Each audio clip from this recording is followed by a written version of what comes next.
ಸಾಹಿತ್ಯ ಸ್ಪರ್ಶ ಕನ್ನಡ ಟಿವಿ ವೀಕ್ಷಕರಿಗೆ ಸ್ವಾಗತ ಸುಸ್ವಾಗತ.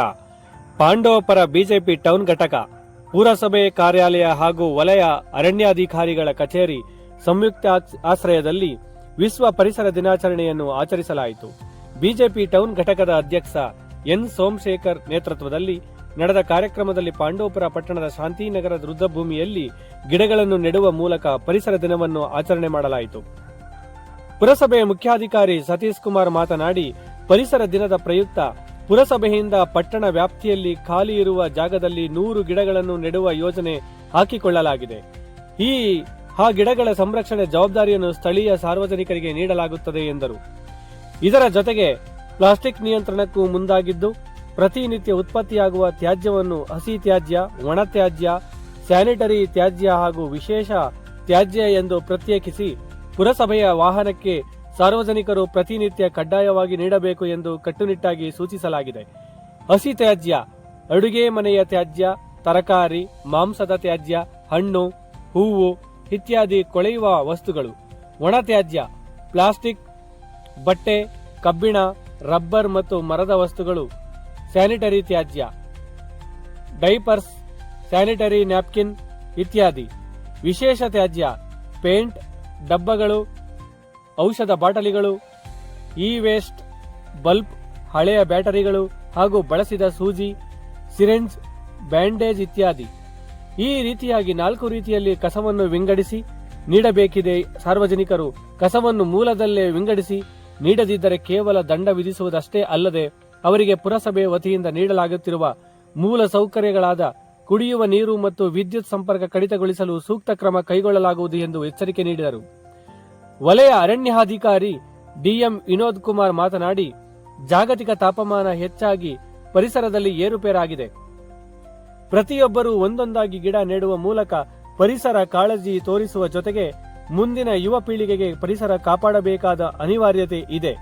ಪರಿಸರ ಸಂರಕ್ಷಿಸುವುದು ಕೇವಲ ಅರಣ್ಯ ಇಲಾಖೆ ಕೆಲಸವಲ್ಲ, ಪ್ರತಿಯೊಬ್ಬ ನಾಗರಿಕರ ಕರ್ತವ್ಯ. ಪರಿಸರ ಸಂರಕ್ಷದಿದ್ದರೆ ನೀರಿನ ಬಾಟಲು ಕೊಂಡೊಯ್ಯುವ ರೀತಿ ಮುಂದಿನ 20 ವರ್ಷಗಳಲ್ಲಿ ಆಮ್ಲಜನಕವನ್ನು ಕೊಂಡೊಯ್ಯಬೇಕಿದೆ ಎಂದರು. ಹುಟ್ಟುಹಬ್ಬದಂದು ಗಿಡ ನೆಡಿ. ಅರಣ್ಯ ಇಲಾಖೆಯಿಂದ ಕೃಷಿ ಪ್ರೋತ್ಸಾಹ ಯೋಜನೆಯಡಿ ರೈತರಿಗೆ ಗಿಡಗಳನ್ನು ನೀಡಲಾಗುತ್ತದೆ. ಆ ಗಿಡಗಳನ್ನು ಬೆಳೆಸಿದರೆ ಪ್ರತಿ ಗಿಡಕ್ಕೆ 100 ರೂಗಳನ್ನು ರೈತರಿಗೆ ನೀಡಲಾಗುತ್ತದೆ ಎಂದು ಅವರು ಪ್ರತಿಯೊಬ್ಬರು ಹುಟ್ಟುಹಬ್ಬದ ದಿನ ಒಂದೊಂದು ಗಿಡ ನೆಡಬೇಕು ಎಂದು ಸಲಹೆ ನೀಡಿದರು. ಈ ವೇಳೆ ಪುರಸಭೆ ಮಾಜಿ ಉಪಾಧ್ಯಕ್ಷ ಎಲ್ ಅಶೋಕ್, ಮಾಜಿ ಸದಸ್ಯರಾದ ರಾಮಲಿಂಗಂ, ನರಸಿಂಹಾಚಾರಿ, ಬಿಜೆಪಿ ಟೌನ್ ಉಪಾಧ್ಯಕ್ಷ ಸೋಮಾಚಾರಿ, ಮುಖಂಡರಾದ ಹಾರೋಹಳ್ಳಿ ಕೃಷ್ಣ, ಎಂ ರಾಜಕುಮಾರ್, ಜಿಲ್ಲಾ ಕಾರ್ಯದರ್ಶಿ ಮಂಜಾಚಾರಿ, ಹರಳಹಳ್ಳಿ ರಾಮಚಂದ್ರು, ಬಾಲಮುರುಘಾ, ಚೇತನ್, ಅಭಿಲಾಷ್, ಉಪನ್ಯಾಸಕ ಗಂಗಾಧರ ಶೆಟ್ಟಿ, ಅರಣ್ಯ ಇಲಾಖೆಯ ಧರ್ಮೇಂದ್ರ ಕುಮಾರ್, ಲಮಾಣಿ, ಪುರಸಭೆ ಪರಿಸರ ಇಂಜಿನಿಯರ್ ಸಹನಾಗೌಡ, ಆರೋಗ್ಯ ನಿರೀಕ್ಷಕ ಮಂಜುನಾಥ್, ಸ್ಯಾನಿಟರಿ ಮೇಲ್ವಿಚಾರಕ ಮಧು, ಗಣೇಶ್ ಹಾಗೂ ಪುರಸಭೆ ಹಾಗೂ ಅರಣ್ಯ ಇಲಾಖೆ ಸಿಬ್ಬಂದಿ ವರ್ಗ ಸೇರಿದಂತೆ ಇತರರಿದ್ದರು. ಬಳಸುವವರನ್ನ ಬಳಸಬಾರದೆಂಬುದಾಗಿ ತಿಳುವಳಿಕೆ ಹೇಳುತ್ತೇವೆ. ಎಲ್ಲರಿಗೂ ನಮಸ್ಕಾರ. ಒಂದು ಸರಳ ಸುಂದರ ಕಾರ್ಯಕ್ರಮ ನಮ್ಮ ಪರಿಸರ ದಿನಾಚರಣೆ ಪ್ರಯುಕ್ತ ಯುವ ಸರರು ಹಾಗೂ ಪುರಸಭೆಯ ಎಲ್ಲ ಅಧಿಕಾರಿಗಳು, ನೌಕರರು ಮತ್ತು ಬಿಜೆಪಿ ವತಿಯಿಂದ ಎಲ್ಲ ಕಾರ್ಯಕರ್ತರು ಮತ್ತು ಇಲ್ಲಿ ವಿವಿಧ ಸಂಘ ಸಂಸ್ಥೆಗಳು ನೆರವಿನಿಂದ ಈ ಒಂದು ಗಿಡ ನೆಡುವ ಕಾರ್ಯಕ್ರಮ ಪರಿಸರ ದಿನಾಚರಣೆಯನ್ನು ಅರ್ಥಪೂರ್ಣವಾಗಿ ಆಚರಿಸ್ತಾ ಇದ್ದೀವಿ. ನಮಗೆ ಗೊತ್ತಿರೋ ಹಾಗೆ ಈಗ ಜಾಗತಿಕ ತಾಪಮಾನ ಜಾಸ್ತಿ ಆಗ್ತಾ ಇದೆ. ಅದರಿಂದ ನಿಮಗೆ ಏನೇನು ಆಗ್ತಾ ಇದೆ ಅನ್ನೋದು ಮುಂದಿನ ದಿನಗಳು ಗೊತ್ತಾಗುತ್ತೆ. ಈಗ ಡೆವಲಪ್ಮೆಂಟ್ ಇಂಡಸ್ಟ್ರಿಗಳು ಬರ್ತಾ ಇದೆ, ವೆಹಿಕಲ್ಗಳು ಜಾಸ್ತಿ ಆಗಿದೆ, ಕಾರ್ಬನ್ ಡೈಆಕ್ಸೈಡ್ ಜಾಸ್ತಿ ಉತ್ಪತ್ತಿ ಆಗ್ತಾ ಇದೆ. ಅದನ್ನೆಲ್ಲ ಕಾಪಾಡಬೇಕು ಅಂತ ಇರೋದು ಏಕೈಕವಾಗಿ ನಮ್ಮ ಗಿಡ ಮರಗಳಷ್ಟೇ. ನಾವು ಪರಿಸರ ಸಂರಕ್ಷಣೆ ಒಂದು ಮಾಡಿದರೆ ನಮ್ಮ ಮುಂದಿನ ಪೀಳಿಗೆಗೆ ನಾವು ಅದನ್ನು ಮಾತ್ರ ಕೊಡ್ಬೋದು. ಇತ್ತೀಚಿನ ದಿನಗಳಲ್ಲಿ ನೀವೇನು ಮಾಡ್ತಾ ಇದ್ದೀರಾ, ನೀರಿನ ಬಾಟಲನ್ನ ಇವಾಗ ನಾವು ಬಾಟಲಲ್ಲಿ ಕುಡಿತಾ ಇದ್ದೀವಿ. ಸ್ವಲ್ಪ 30-40 ವರ್ಷದಲ್ಲಿ ಆಕ್ಸಿಜನ್ ಕಿಟ್ಗಳನ್ನು ತಗೊಳ್ಳೋ ಪರಿಸ್ಥಿತಿ ಬರುತ್ತೆ. ಯಾವಾಗ ಅಂದರೆ ನಾವು ಪರಿಸರ ಬಗ್ಗೆ ಕಾಳಜಿ ವಹಿಸಿ ಗಿಡ ಮರಗಳನ್ನ ನೆಡಲಿಲ್ಲ ಅಂದರೆ ಮುಂದೆ ಆ ಪರಿಸ್ಥಿತಿನ ನಾವು ನಮ್ಮ ಯುವ ಪೀಳಿಗೆ ಆ ಪರಿಸ್ಥಿತಿಗೆ ತಂದ್ಕೋಬಾರ್ದು. ಈಗಿನಿಂದನೇ ಗಿಡ ಮರಗಳನ್ನ ಸಂರಕ್ಷಣೆ ಮಾಡಬೇಕು. ಸಾಧ್ಯವಾದಷ್ಟು ಪ್ರತಿಯೊಬ್ಬರು ಒಂದೊಂದು ಗಿಡ ನೆಡಬೇಕು. ಈಗ ಸ್ಮಶಾನಕ್ಕೆ ಕೆಲವೊಬ್ರು ದುಃಖವಾಗಿ ಬರ್ತಾರೆ. ನಾನು ಹೇಳೋದು ಒಂದು ಅಭಿಪ್ರಾಯ ಅಂದರೆ, ಯಾರ್ದಾದ್ರು ಹುಟ್ಟಿದಬ್ಬ ಇದ್ದರೆ ಅವತ್ತು ಬಂದು ಎಲ್ಲಿ ಖಾಲಿ ಜಾಗ ಇದೆಯೋ ಒಂದೊಂದು ಗಿಡ ನೆಡಿ. ಅವ್ರು ಏನಾಗುತ್ತೆ, ಪ್ರತಿ ವರ್ಷ ಬಂದು ಅದೊಂದು ದೊಡ್ಡದಾದಾಗ ಆ ಫೀಲೇ ಬೇರೆ ಇರ್ತದೆ. ಅವಾಗ ಏನಾದರೆ ಎಲ್ಲ ಮಕ್ಕಳುಗಳಿಗೂ ಒಂದು ಗಿಡ ನೆಡಬೇಕು, ಮರ ಗಿಡ ನೆಡಬೇಕು ಅನ್ನೋ ಒಂದು ಭಾವನೆ ಚಿಕ್ಕ ಮಕ್ಳಿಗೂ ನೀವು ಮೂಡಿ ಬರಬೇಕು. ಸೊ ಹಾಗಾಗಿ ಪ್ರತಿಯೊಬ್ಬರು ಮನೆಯಲ್ಲಿ ಇಲ್ಲ ಒಬ್ಬೊಬ್ಬರು ಒಂದೊಂದು ಗಿಡ ನೆಟ್ಟರೆ ನಮ್ಮ 130 ಕೋಟಿ ಎಲ್ಲರಿಗೂ ಆಕ್ಸಿಜನ್ ತುಂಬ ಸಫಿಷಿಯೆಂಟಾಗಿ ಆಗುತ್ತೆ. ಸೊ ಎಲ್ಲರೂ ಪರಿಸರ ಬಗ್ಗೆ ಕಾಳಜಿ ಮಾಡಿ. ಗಿಡ ಮರ ಬೆಳೆಸೋದು ಬರೀ ಅರಣ್ಯ ಇಲಾಖೆ ಮಾತ್ರ ಅಲ್ಲ, ಎಲ್ಲರಿಗೂ ಪ್ರತಿಯೊಬ್ಬರದ್ದು ಕರ್ತವ್ಯ ಆಗಿರ್ತದೆ. ಅದಕ್ಕೆ ನಾವು ಬೇಕಾದ್ರೆ ನಮ್ಮ ಇಲಾಖೆ ವತಿಯಿಂದ ನಾವು ನಮ್ಮ ಕಡೆಯಿಂದ ಗಿಡಗಳಾಗಲಿ ಮತ್ತು ಏನೇ ನೆರವು ಇದ್ದರೂ ನಾವು ನಿಮಗೆ ಕೈ ಜೋಡಿಸ್ತೀವಿ. ಹೆಚ್ಚು ಹೆಚ್ಚು ಗಿಡ ಮರ ಬೆಳೆಸಿ ಪರಿಸರನ ಸಂರಕ್ಷಣೆ ಮಾಡಿ. ಅದಕ್ಕೆ ನಾವು ಯಾವಾಗಲೂ ನಿಮ್ಮ ಜೊತೆ ಕೈ ಜೋಡಿಸ್ತೀವಿ. ಈ ಒಂದು ಕಾರ್ಯಕ್ರಮಕ್ಕೆ ನಮ್ಮ ಕರೆದು ತುಂಬ ಧನ್ಯವಾದ ಹೇಳ್ತಾ ಈ ಒಂದು ಕಾರ್ಯಕ್ರಮದಲ್ಲಿ ಮಾತಾಡಲು ಅವಕಾಶ ಮಾಡಿಕೊಟ್ಟಿದ್ದಕ್ಕೆ ಎಲ್ಲರಿಗೂ ತುಂಬ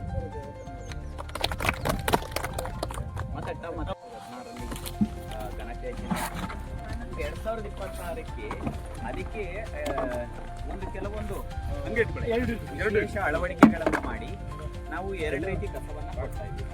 ನಗರದಲ್ಲಿ 2 ರೀತಿ ಕಸವನ್ನು ಕೊಡ್ತಾ ಇದ್ದೀವಿ. ಯಾವುದು ಒಣ ಕಸ, ಹಸಿ ಕಸವನ್ನು ಕೊಡ್ತಾ ಇದ್ದೀವಿ. ಈಗ 4 ರೀತಿ ಕಸವನ್ನು ಕೊಡಬೇಕು ಅಂತ ಹೇಳಿ 2020 ಒಂದು ಹೊಸ ಅಮೆಂಡ್ಮೆಂಟೇ ಮಾಡಿ ಅದಕ್ಕೊಂದು ಅಧ್ಯಾದೇಶವನ್ನು ಮಾಡಿ ಆಗಿದೆ. ಯಾರು ಇದನ್ನು ಅನುಸರಣೆ ಮಾಡಲ್ಲ, ಮನೆಗಳಲ್ಲಿ ಅಥವಾ ಸಾರ್ವಜನಿಕ ವಿಮರ್ಶೆ ಯಾರ್ಯಾರು ಮಾಡಲ್ಲ, ಅವ್ರ ಮೇಲೆ ಆ್ಯಕ್ಷನ್ ತಗೊಳ್ಳಿಕ್ಕೆ ಅಂದರೆ ಅವ್ರ ಮೇಲೆ ಕೇಸು ಹಾಕ್ಬೋದು, ಎಫ್ಐಆರ್ ಮಾಡ್ಬೋದು. ಅದನ್ನು ಕೂಡ ಅಳವಡಿಸಲಾಗಿದೆ. ಈಗ ಹಸಿರು ಗೊತ್ತಲ್ಲ ನಿಮಗೆ, ಯಾವುದಮ್ಮ ಹಸಿ ಕಸ ನೋಡಿ, ಇವರು ಕಮ್ಯುನಿಟಿ ಮೊಬೈಲೈಸ್ ಬಂದಿರುತ್ತೆ. ಇದು ಹೇಳಮ್ಮ. ಬ್ಲೂ ಬಾಕ್ಸ್ ಬಂದು ಒಣ ಕಸ ಹಾಕಬೇಕು ಸರ್. ರೆಡ್ ಬಾಕ್ಸ್ ಬಂದು ಏನು ಮಕ್ಕಳದು ಡೈಪರ್ಸ್ ಮತ್ತೆ ಹೆಣ್ಮಕ್ಳು ಏನು ಯೂಸ್ ಮಾಡ್ತಾರೆ ಸ್ಯಾನಿಟರಿ ನ್ಯಾಪ್ಕಿನ್ಸು, ಅದನ್ನ ರೆಡ್ ಕಲರ್ ಬಾಕ್ಸಿಗೆ ಹಾಕಬೇಕು.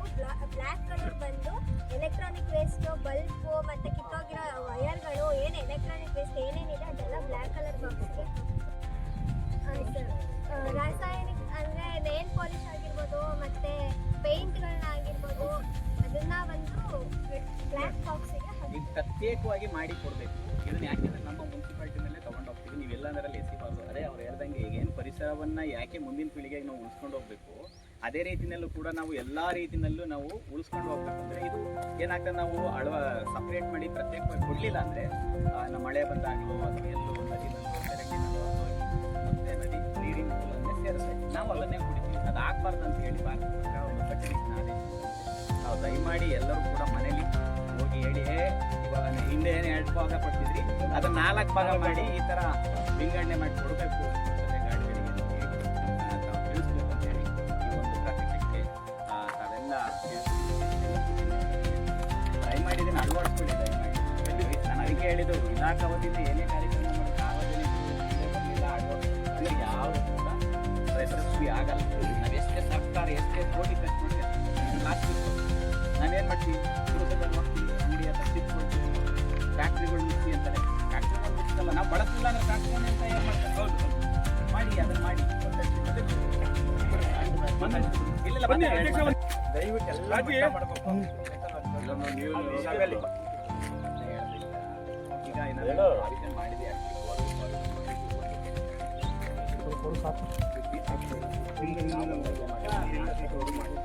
ಇಲ್ಲಿಗೆ 4 ರೋಡ್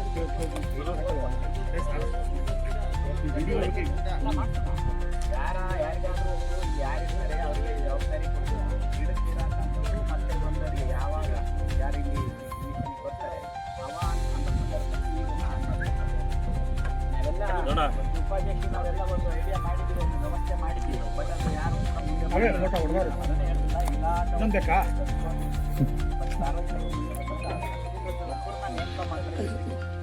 ಅಲ್ಲಿ ಬರೋರಿಗೆ ಏನು ನಾವು ಮಾಡಿ ಆ ಒಬ್ಬ ಯಾರು ಇರ್ತಾರೆ ಅವರಿಗೆ ಏನು ಮಾಡಿದ್ದೀವಿ ದುಡ್ಡನ್ನು ಅವರಿಗೆ ಕೊಡಬೇಕು ಅಂತ 50 ಕೊಡಬೇಕು ಅಂತ ಹೇಳಿ ತೀರ್ಮಾನ ಮಾಡಿದ್ವಿ.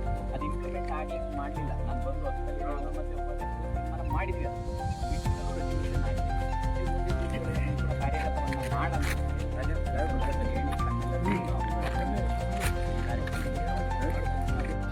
ಇಡಿ ಇಡಿ ಇಡಿ ಇಡಿ ಇಡ್ರಿ. ವಿಶ್ವ ಪರಿಸರ ದಿನಾಚರಣೆಯನ್ನ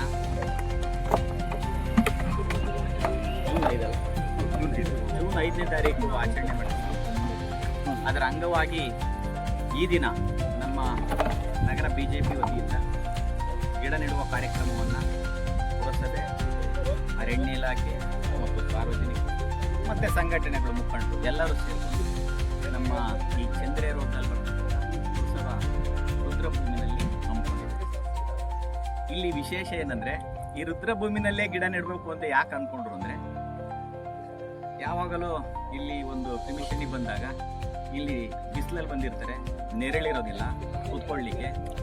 ಅಂಥ ಸಂದರ್ಭದಲ್ಲಿ ಗಿಡವನ್ನು ನೆಟ್ಟರೆ ಅಟ್ಲೀಸ್ಟ್ ಒಂದು 5-6-10 ವರ್ಷದಲ್ಲಿ ಎಮ್ಮರವಾಗಿ ಬೆಳೆದು ಇಲ್ಲಿ ಬಂದಂಥವ್ರಿಗೆ ಒಂದು ನೆರಳಿನ ಆಶಯವನ್ನು ಕೊಡ್ತದೆ ಅಂತ ಹೇಳಿ ಮನಗಂಡು ನಾವು ಇಲ್ಲೇ ಗಿಡವನ್ನು ನೆಟ್ಟು ಪರಿಸರ ದಿನಾಚರಣೆ ಆಚರಣೆ ಮಾಡಬೇಕು ಅಂತಂದರೆ ಅವರಿಗೆ ಒಂದು ತುಂಬ ಹೃದಯದ ಧನ್ಯವಾದಗಳು. ಅದೇ ರೀತಿಯಲ್ಲಿ ಈ ಕಾರ್ಯಕ್ರಮಕ್ಕೆ ಎಷ್ಟೇ ಕೆಲಸದ ಒತ್ತಡ ಇದ್ರೂ ಕೂಡ ನಮ್ಮ ಅರಣ್ಯ ಇಲಾಖೆಯ ಅಧಿಕಾರಿಗಳು ಬಂದಿದ್ದಾರೆ, ಅವ್ರಿಗೂ ಕೂಡ ಇದೊಂದು ಕಾರ್ಯಕ್ರಮಕ್ಕೆ ಧನ್ಯವಾದಗಳು. ಅದೇ ರೀತಿಯಲ್ಲಿ ಎಲ್ಲ BJPಯ ಮುಖಂಡರು, ಅಧ್ಯಕ್ಷರು, ಕಾರ್ಯದರ್ಶಿಗಳು ಎಲ್ಲರೂ ನಮ್ಮ ಪೌರ ಕಾರ್ಮಿಕರನ್ನ ಒಳಗೂಡಿ ಬಂದಿದ್ದಾರೆ. ಎಲ್ಲರಿಗೂ ಕೂಡ ಈ ಒಂದು ಕಾರ್ಯಕ್ರಮಕ್ಕೆ ಧನ್ಯವಾದಗಳನ್ನ ಹೇಳ್ತಾ ಇದ್ದೀವಿ. ಅದೇ ರೀತಿಯಲ್ಲಿ ಪ್ರತಿಯೊಂದು ಮನೆಯಲ್ಲೂ ಕೂಡ ಈ ಒಂದೊಂದು ಗಿಡವನ್ನು ಇರುತ್ತೆ. ಒಂದು 30-40 ಮನೆ ಇದ್ದರೆ ಆ ಎಡ್ಜಲ್ಲೊಂದು, ಈ ಎಡ್ಜಲ್ಲೊಂದು, ಮಧ್ಯದಲ್ಲಿ ಕಾರ್ ಹೋಗ್ಲಿ ಕುಡ್ಕೊಳ್ಳಿ, ದೊಡ್ಡವರಿರ್ತೀರಿ, 1-2 ಗಿಡಗಳನ್ನು ನೆಡಿ ದಯಮಾಡಿ. ನಿಮ್ಗೇನು ಬೃಹದಾಕಾರವಾಗಿ ಬೆಳೀತಕ್ಕಂಥ ಗಿಡಗಳು ಬೇಡ. ಈಗೆಲ್ಲ ಚಿಕ್ಕ ಚಿಕ್ಕ ಗಿಡಗಳು ಬಂದಿದೆ ಮನೆಯಲ್ಲಿ. ನಮಗೆ ಒಂದು ಮನೆಗೆ ಎಷ್ಟು ಸಾಕಾಗಬೇಕು ಅಷ್ಟು ನೆರಳು ಸಿಕ್ಕಿದ್ರೆ ಸಾಕು ಅಂತ ಗಿಡವನ್ನು ನೆಟ್ಟರೆ ನಮ್ಮ ಮುಂದಿನ ದಿನಗಳಲ್ಲಿ ಈಗಾಗಲೇ 2018, 19, 20ನೇ ಸಾಲಿನಲ್ಲಿ ನಾವು ಒಂದು ಮಹಾಮಾರಿ ಕೊರೋನಾ ಒಂದು ರೋಗವನ್ನು ಎದುರಿಸಿದ್ವಿ. ಅವಾಗ ನೀವೆಲ್ಲ ನೋಡ್ಕೋಬೋದು, ಕೆಲವೊಂದು ಜನಗಳಿಗೆ ಆಕ್ಸಿಜನ್ ಸಿಗ್ದಲೇ ಲಕ್ಷ ಕೋಟಿ ಖರ್ಚು ಮಾಡಿ ಆಕ್ಸಿಜನ್ನ ಖರೀದಿ ಮಾಡಿ ಜೀವನ ಉಳಿಸ್ಕೊಳ್ಳುವಂಥ ಸಂದರ್ಭ ಬಂದಿತ್ತು. ಅದು ಮುಂದೆ ಆಗಬಾರ್ದು ಅಂದರೆ ನಾವು ಪರಿಸರವನ್ನು, ಗಿಡಗಳನ್ನು ನೆಟ್ಟು ಪರಿಸರವನ್ನು ಬೆಳೆಸಬೇಕು, ಕಾಡನ್ನು ಬೆಳೆಸಬೇಕು. ಮನೆ ಮುಂದೆ ಎಲ್ಲಂದ್ರಲ್ಲಿ ನೀವು ಮರಗಳನ್ನು ನೆಟ್ಟರೆ ಅಟ್ಲೀಸ್ಟ್ ಒಂದು ಮನೆಗಾಗುವಷ್ಟು ಆಕ್ಸಿಜನ್ನ ಗಿಡಗಳು ಕೊಟ್ಟರೆ ನಾವು ಆಕ್ಸಿಜನ್ನ ಮುಂದಿನ ದಿವಸದಲ್ಲಿ ಹೇಳ್ತೀವಿ. ನಮ್ಮ ಅರಣ್ಯ ಇಲಾಖೆ ಅಧಿಕಾರಿಗಳು ಹೇಳ್ದಂಗೆ ಇವಾಗ ಬಾಟ್ಲಲ್ಲಿ ನೀರು ಕುಡಿತಾ ಇದ್ವಿ, ಮುಂದೆ ಪಾಕೆಟ್ನಲ್ಲಿ ಆಕ್ಸಿಜನ್ನ ಖರೀದಿ ಮಾಡಿ ನಾವು ತಗೊಳ್ಳೋಂಥ ಉಪಯೋಗಿಸುವಂಥ ಕಾಲ ಬಂದೇ ಬರುತ್ತೆ. ಇದು ಡೆಫಿನೆಟ್ಲಿ ಅಂತ ಹೇಳಿ ನಾವು ಗಿಡಗಳನ್ನು ಪ್ರತಿಯೊಬ್ಬರು ನೆಡಿ. ಅದೇ ರೀತಿಯಲ್ಲಿ ಪರಿಸರ ದಿನಾಚರಣೆ ಇನ್ನೊಂದು ಮಾಹಿತಿಯನ್ನು ನಮ್ಮ ಸಾರ್ವಜನಿಕರಿಗೆ ಕೊಡ್ತಾ ಇದ್ವಿ. ಈಗಾಗಲೇ ನಾವು ಪುರಸಭೆಯ ವಾಹನಗಳಿಗೆ, ಕಸ ಸಂಗ್ರಹ ವಾಹನಗಳಿಗೆ 2 ರೀತಿಯ ಕಸಗಳನ್ನು ನಾವು ಸಿಗ್ರಿಗೇಷನ್ ಅಂದರೆ ವಿಂಗಡಿಸಿ ಕೊಡ್ತಾ ಇದ್ವಿ. ಒಂದು ಒಣ ಕಸ ಮತ್ತು ಹಸಿ ಕಸವನ್ನು. ಈಗ ಅದ್ರ ಜೊತೆಗೆ ಭಾರತ ಸರ್ಕಾರ ಇನ್ನೊಂದು ಆದೇಶವನ್ನು ಮಾಡಿ ಅದ್ರ ಜೊತೆಗೆ 2 ಕಸಗಳನ್ನು ವಿಂಗಡಣೆ ಮಾಡಿ ಮನೆಯಲ್ಲಿ ಕೊಡಬೇಕು. ಏನು, ಇನ್ನೊಂದು ನಮ್ಮ ಚಿಕ್ಕ ಮಕ್ಕಳು ಏನು ಡೈಪರ್ಗಳನ್ನ ಹಾಕ್ತೇವೆ ಮತ್ತು ನಮ್ಮ ಹೆಣ್ಮಕ್ಳು ಸ್ಯಾನಿಟರಿ ಪ್ಯಾಡ್ಸನ್ನು ಏನು ಉಪಯೋಗಿಸ್ತಾರೆ ಅದು ಎಲ್ಲಂದರಲ್ಲಿ ಎಸಿಬಾರ್ದು ಅಂತ ಹೇಳಿ ಈ ರೆಡ್ ಬಕೆಟ್ನಲ್ಲಿ ಕೊಡಬೇಕು. ಇನ್ನೊಂದು ಬ್ಲಾಕ್ ಬಕೆಟು, ಅದು ಸಂಕೇತ ಏನಂದರೆ ನಾವು ಟೈಮು ಮೀರಿಯಾಗಿರ್ತದೆ, ಅವಧಿ ಮೀರಿದಂಥ ಔಷಧಿಗಳಿರ್ತದೆ, ಪೇಂಟ್ ಡಬ್ಬಗಳಿರ್ತದೆ, ಬಲ್ಬ್ ಒಡೆದಿರ್ತಕ್ಕಂಥ ಬಲ್ಬ್ಗಳಿರ್ತದೆ, ಎಲೆಕ್ಟ್ರಾನಿಕ್ ವಸ್ತುಗಳಿರ್ತದೆ. ಅದನ್ನು ಆ ಬ್ಲಾಕ್ ಬಕೆಟ್ನಲ್ಲಿ ಹಾಕಿ ಪ್ರತಿಯೊಬ್ಬರು 4 ಬಕೆಟ್ಗಳನ್ನ ಮನೇಲಿ ಸಂಗ್ರಹ ಮಾಡಿ ಇಟ್ಕೊಳ್ಳೇಬೇಕು. ದಯಮಾಡಿ ಆ ಥರ ಇದ್ದರೆ ನಾವು ಮುಂದಿನ ದಿನಗಳಲ್ಲಿ ಪರಿಸರಕ್ಕೆ ಒಂದು ಹಾನಿ ಆಗೋ ರೀತಿಯಲ್ಲಿ ನಾವು ಪರಿಸರನ ಕಾಪಾಡೋದಂತ ಈ ಸಂದರ್ಭದಲ್ಲಿ ಹೇಳ್ತಾ ಮಾತಾಡಲಿಕ್ಕೆ ಅವಕಾಶ ಮಾಡಿಕೊಟ್ಟಂತೆ ಎಲ್ಲರಿಗೂ ಧನ್ಯವಾದಗಳನ್ನ ಹೇಳ್ತೀನಿ. ಆ ಒಂದು ಅಂಗವಾಗಿ ಈ ಒಂದು ಕಾರ್ಯಕ್ರಮನ ಸ್ಥಳೀಯ ಸಂಘ ಸಂಸ್ಥೆಗಳು, BJP ವತಿಯಿಂದ ಮತ್ತು ಪೌರಸಭಾ ಅಧಿಕಾರಿಗಳು, ಪೌರಸಭಾ ಎಲ್ಲ ಇಲಾಖೆಯ ನೌಕರ ಮಿತ್ರರು ಹಾಗೂ ಎನ್ವೈರ್ನಮೆಂಟಲ್ ಆಫೀಸರ್ ಮೇಡಮು ಜೊತೆಗೆ ನಮ್ಮ ಅರಣ್ಯ ಇಲಾಖೆ ಎಲ್ಲ ಸಿಬ್ಬಂದಿಗಳು ಈ ಒಂದು ಕಾರ್ಯಕ್ರಮನ ಬಂದು ನಮಗೊಂದು ಕರೆದು ಈ ಒಂದು ಗಿಡ ನೆಡುವುದ್ರ ಮುಖಾಂತರ ಎಲ್ಲರಿಗೂ ಅಂದರೆ ಪ್ರತಿಯೊಬ್ಬರಿಗೂ ಗಿಡದ ಬಗ್ಗೆ ಅಂದರೆ ಎಲ್ರಿಗೂ ಒಂದು ಕಾಳಜಿ ಇರಬೇಕು. ಪ್ರತಿಯೊಬ್ಬರು ಒಂದು ಗಿಡ ನೆಟ್ಟು ಎಲ್ಲಿ ಖಾಲಿ ಜಾಗ ಸಿಗುತ್ತೋ, ರೋಡ್ ಸೈಡ್ ಇರ್ಬೋದು, ಮನೆ ಹತ್ರ ಇರ್ಬೋದು, ಇಲ್ಲ ಜಮೀನಲ್ಲಿ, ನಮ್ಮ ಇಲಾಖೆ ವತಿಯಿಂದ ರೈತರುಗಳು ಗಿಡಗಳನ್ನ ನೆಡೋಕ್ಕೆ ಕೃಷಿ ಪ್ರೋತ್ಸಾಹ ಯೋಜನೆ ಮುಖಾಂತರ ಗಿಡಗಳನ್ನ ಕೊಡ್ತೀವಿ. ಅವರಿಗೆ ಆ ಗಿಡ ನೆಟ್ಟು ಬೆಳೆಸಿದ್ರೆ ಅವರಿಗೆ ಆ ಒಂದು ಗಿಡಕ್ಕೆ 100 ರೂಪಾಯಿ ಆಗಿ ನಮ್ಮ ಇಲಾಖೆ ವತಿಯಿಂದ ಕೊಡ್ತೀವಿ. ಸೊ ಈ ಒಂದು ಗಿಡನ ಬೆಳೆಸಲಿಕ್ಕೆ ನಮ್ಮ ಇಲಾಖೆ ವತಿಯಿಂದ ನಮ್ಮ ನರ್ಸರಿಯಲ್ಲಿ ಗಿಡಗಳು ಸಿಗ್ತವೆ. ರೈತರು ನಮ್ಮ ನರ್ಸರಿನ ಕಾಂಟ್ಯಾಕ್ಟ್ ಮಾಡ್ಬೋದು. ಜೊತೆಗೆ ಪ್ರತಿಯೊಬ್ಬರು ಅವರವರು ಹುಟ್ಟಿದ ಹಬ್ಬದ ದಿನ ಒಂದೊಂದು ಗಿಡಗಳನ್ನ ನೆಡೋದ್ರಿಂದ ಮುಂದಿನ ಪೀಳಿಗೆಗೆ ನಾವು ಗಿಡ ಮರಗಳನ್ನ ಬೆಳೆಸಿ ಸಂರಕ್ಷಿಸಿ, ಮತ್ತು ಸರ್ ಹೇಳ್ದಂಗೆ ನಮ್ಮ ಮೇಜರಾಗಿ ಪ್ಲಾಸ್ಟಿಕ್ ಘನ ತ್ಯಾಜ್ಯ ನಿರ್ವಹಣೆ ಇತ್ತೀಚೆಗೆ ದೊಡ್ಡ ಥ್ರೆಟ್ ಆಗಿಬಿಟ್ಟಿದೆ. ಸೊ ಅದು ಎಲ್ಲಿವರೆಗೆ ಎಲೆಕ್ಟ್ರಾನಿಕ್ ವೇಸ್ಟು ಮತ್ತು ಪ್ಲಾಸ್ಟಿಕ್ ವೇಸ್ಟ್ನ ವಿಂಗಡಣೆ ಮಾಡೋದು ಈ ಮುಂದಿನ ಕಾಲಮಾನದಲ್ಲಿ ನಾವು ಅದನ್ನ ತಡೆಯೋಕ್ಕಂತೂ ಆಗಲ್ಲ. ಬಟ್ ಏನಂದರೆ ಕಡಿಮೆ ಯೂಸೇಜ್ ಮಾಡ್ತಾ ಖಂಡಿತವಾಗ್ಲೂ ಅದನ್ನ ಹಿಂದಿನ ದಿನಗಳಲ್ಲಿ ನಾವು ಹೆಂಗೆ ಕೈ ಚೀಲ ತೊಗೊಂಡೋಗೋರು, ಚೀಲಗಳು ತೊಗೊಂಡೋಗೋರು, ಹ್ಯಾಂಡ್ ಬ್ಯಾಗ್ ತೊಗೊಂಡೋಗೋರು, ಅದನ್ನು ಪ್ರಾಕ್ಟೀಸ್ ಮಾಡಿಕೊಂಡು ಎಲ್ಲನೂ ಕಡಿಮೆ ಮಾಡಿ ಸಾಧ್ಯವಾದಷ್ಟು, ಮತ್ತು ಕುಡಿಯೋ ನೀರಿನ ಪ್ರಮಾಣ ತುಂಬ ಕಡಿಮೆ. ಮತ್ತು ದಯವಿಟ್ಟು ಯಾರೂ ಪೋಲ್ ಮಾಡಬೇಡಿ. ಒಂದೊಂದು ಡ್ರಾಪು ತುಂಬ ಇಂಪಾರ್ಟೆಂಟು. ಅದನ್ನ ಸಾಧ್ಯವಾದಷ್ಟು ಮಿತವಾಗಿ ನೀರು ಬಳಸಿ, ಹೆಚ್ಚು ಮರಗಿಡಗಳನ್ನ ಬೆಳೆಸಿ. ನಮ್ಮ ಇಲಾಖೆ ನಿಮಗೆ ಗಿಡ ಮರ ಬೆಳೆಸೋಕ್ಕೆ ಯಾವಾಗಲೂ ನಿಮ್ಮ ಜೊತೆ ಇರ್ತದೆ ಅಂತ ಹೇಳ್ತಾ ಈ ಒಂದು ಕಾರ್ಯಕ್ರಮಕ್ಕೆ ನಮಗೆ ಆಹ್ವಾನ ಮಾಡಿ ಒಂದು ಪರಿಸರ ದಿನಾಚರಣೆ ಪ್ರಯುಕ್ತ ಒಂದೆರಡು ಎಲ್ಲರಿಗೂ ಮಾಹಿತಿ ಮಾಡಿಕೊಟ್ಟಿದ್ದಾರೆ. ಮತ್ತು ಡಾಕ್ಟರ್ ಗಂಗಾಧರ್ ಶೆಟ್ಟಿ ಸರ್ ಅವರು ಒಂದು ಪುಸ್ತಕವನ್ನು ನೀಡಿದ್ದಾರೆ. ಅವರೇ ಬರೆದಿದ್ದಾರೆ, ಫ್ರೀಯಾಗಿ ಕೊಡ್ತಿದ್ದಾರೆ ನೋಡಿ. ನವಿಲುಗರಿ ಬೆಟ್ಟದ ಮೇಲೆ ದಯಮಾಡಿ ಬರೆದಿದ್ದಾರೆ. ಓದನ ಒಳಗಡೆ ಏನಿದೆ ಖಂಡಿತವಾಗ್ಲೂ ದಯಮಾಡಿ ಅವ್ರಿಗೂ ಕೂಡ ಈ ಒಂದು ಕಾರ್ಯಕ್ರಮದಲ್ಲಿ ಬುಕ್ಸನ್ನು ವಿತರಿಸೋದಕ್ಕೆ ಧನ್ಯವಾದ ತಿಳಿಸ್ತಾ ಈ ಒಂದು ಕಾರ್ಯಕ್ರಮಕ್ಕೆ ನನ್ನೆಲ್ಲನೂ ಕರೆದು ನಾವು ಇವತ್ತೊಂದು ದಿನ ಇಲ್ಲಿ ಗಿಡ ನೆಡುವಂಥ ಕಾರ್ಯಕ್ರಮವನ್ನು ಹಮ್ಮಿಕೊಂಡಿದ್ದು. ಈ ಒಂದು ಕಾರ್ಯಕ್ರಮಕ್ಕೆ ನಮ್ಮ ಪುರಸಭಾ ಮುಖ್ಯಾಧಿಕಾರಿಯಾದ ಸತೀಶ್ ಸರ್ಗೆ ಕರೆದಿದ್ವಿ. ಅವರು ಕೂಡ ಬಿಡುವು ಮಾಡಿಕೊಂಡು ಈ ಕಾರ್ಯಕ್ರಮಕ್ಕೆ ಬಂದಿದ್ದಾರೆ. ಮತ್ತು ಅರಣ್ಯಾಧಿಕಾರಿಯಾದಂಥ ನಮ್ಮ ವಿನೋದ್ ಕುಮಾರ್ ಅವರು ಕೂಡ ನಾವು ಹೋಗಿ ಕರೆದಕ್ಕೆ ಅವರು ಕೂಡ ಬಿಡುವು ಮಾಡ್ಕೊಂಡು ಈ ಕಾರ್ಯಕ್ರಮ ಬಂದಿದ್ದಾರೆ. ಇದು ತುಂಬ ಸಂತೋಷದ ವಿಚಾರ. ಯಾಕೆಂದರೆ ಈ ಒಂದು ಪರಿಸರದ ಬಗ್ಗೆ ಈಗಾಗಲೇ ನಮ್ಮ ಸಾಹೇಬರುಗಳು ಈಗಾಗಲೇ ಮಾತಾಡಿದ್ದಾರೆ. ಜನರಿಗೆ ಮಾಹಿತಿಯನ್ನು ಇದನ್ನು ನಾವು ಹಂಚಬೇಕು, ನಾವು ಕೂಡ ಈ ವಿಚಾರವನ್ನು ತಿಳಿಸ್ಬೇಕು ಅವ್ರಿಗೆ ಅಂತ ನಾನು ತಮ್ಮಲ್ಲಿ ಮನವಿ ಮಾಡಿಕೊಡ್ತಾ ಈ ಒಂದು ಪರಿಸರ ದಿನಾಚರಣೆ ಎಲ್ರಿಗೂ ಕೂಡ ಬಂದಿರೋದಕ್ಕೆ ಎಲ್ರಿಗೂ ಧನ್ಯವಾದ ಹೇಳ್ತಾ ನಾನು ಮಾತನಾಡ್ತೀನಿ. ಜೈ ಹಿಂದ್, ಜೈ ಭಾರತ್. ರಘು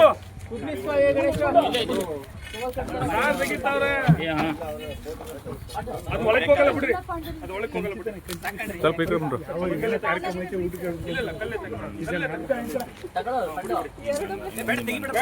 ಬೇಡ ಸಡ್ಲ ಮಾಡಿರೋದ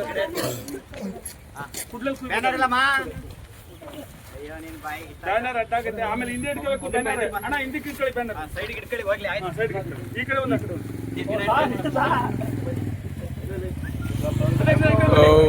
ಬನ್ರಿ ಈ ಕಡೆ. ಸಾಕು ಬಿಡಿ. ಬರೀ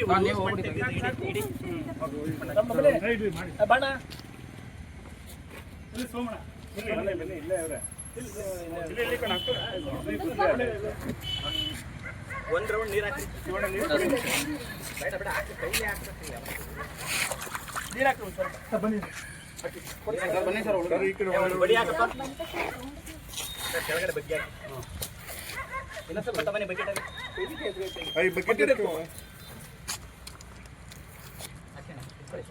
ಅಶೋಕ್ ಅಣ್ಣ ಇಲ್ಲಿ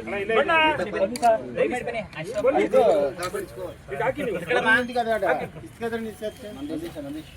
ಓಕೆ ಸಾಕಾ? ಸಾಕು ಬಿಡಿ ತಬರ ತಗೊಳ್ಳೋ ಕೊಡಲಿ ಉಲ್ಟಾ ಉಲ್ಟಾ ಎಡಿ ಮಟ್ಟಕ್ಕೆ ಬಾ. ಒಂದು ದಾರ ಕೊಡ, ಬುದ್ಧಿತ್ಕೋ ದಾರ ಕೊಡ. ದೋಸ್ತನ ದಾರ ಕಟ್ ಮಾಡ್ಕೊಡಿ. ದಾರ ಕೊಡೋಣ. ಈಗ ಬೇಡ ಬೇಡ ಬುದ್ಧಿಲ್ಲ ಹಾಕ್ತೀನಿ ಬಿಡಿ ಇದೇನಾ ತಬರ ದಾರ ಮೇಡಮ್ ಅವರೇ.